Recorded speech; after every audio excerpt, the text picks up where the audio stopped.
দল ভারী করার জন্য ওই এলাকার মাস্তান, চাঁদাবাজ, মাদক ব্যবসায়ী তাদেরকে আমরা জায়গা দিচ্ছি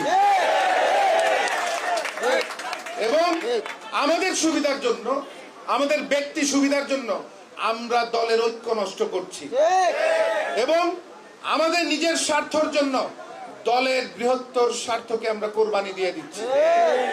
সংগ্রামী নেতৃবৃন্দ, সুসময় কিন্তু সুসংগঠিত না থাকলে, দলের সংগঠন যদি ঠিক না থাকে, আওয়ামী লীগের যে ভয়াবহ পরিণতি হয়েছে তার থেকে ভয়াবহ। তাই আমরা আপনাদের কাছে অনুরোধ করতে চাই যে আপনারা যখন ওয়ার্ড কমিটি পূর্ণাঙ্গ করবেন এবং ইউনিট কমিটি আপনারা ঢেলে সাজাবেন, আপনাদের কাছে আমাদের প্রত্যাশা থাকবে ওই যে পরীক্ষিত ত্যাগী, যারা জীবনের ঝুঁকি নিয়ে যারা দলকে টিকিয়ে রেখেছে, আপনারা তাদেরকে সামনের কাতারে দিবেন, তাদেরকে পদে মূল্যায়িত করবেন। আপনাদের কাছে আমাদের প্রত্যাশা থাকবে ওই যে পরীক্ষিত ত্যাগী, যারা জীবনের ঝুঁকি নিয়ে যারা দলকে টিকিয়ে রেখেছে, আপনারা তাদেরকে সামনের কাতারে দিবেন, তাদেরকে পদে মূল্যায়িত করবেন। এই যে 18 বছর যাবত যারা পরীক্ষিত ত্যাগী নেতাকর্মীরা, যারা এই দলকে টিকিয়ে রেখেছে, যারা দলের সাথে বেইমানি করে নাই, যারা গাদ্দারি করে নাই, যারা জীবনের ঝুঁকি নিয়ে বুক গুলির সামনে দাঁড়িয়েছে, সেই নেতাকর্মীরা আজকে অনেকেই কিন্তু এই নতুনদের ভিড়ে হারিয়ে যাচ্ছে।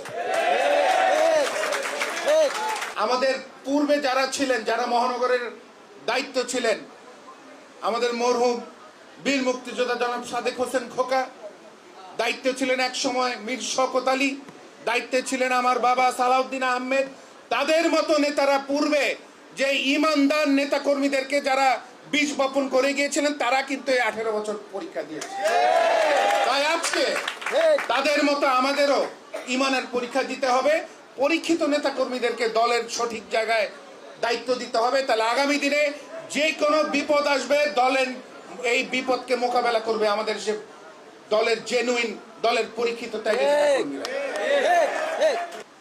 যেখানে দেখা গেছে যে সবাই অভিযোগটা করে যে ভাই দলে আওয়ামী লীগ দিয়ে ভরে যাচ্ছে, দলে চাঁদাবাজ মাদক ব্যবসায়ীদের দিয়ে ভরে যাচ্ছে, কিন্তু এইটা বলে না যে কে প্রশ্রয় দিচ্ছে। আপনাদেরকে নেতাদের প্রশ্নের সম্মুখীন করতে হবে। সংগ্রামী নেতৃবৃন্দ, এটা আমাদের ইমানি দায়িত্ব যে আমাদের দলের স্বার্থকে জলাঞ্জলিত যেই নেতা দিবে, যেই হোক সে, তাকে প্রশ্নের সম্মুখীন করতে হবে আপনাদেরকে। তাই আপনাদেরকে অনুরোধ করব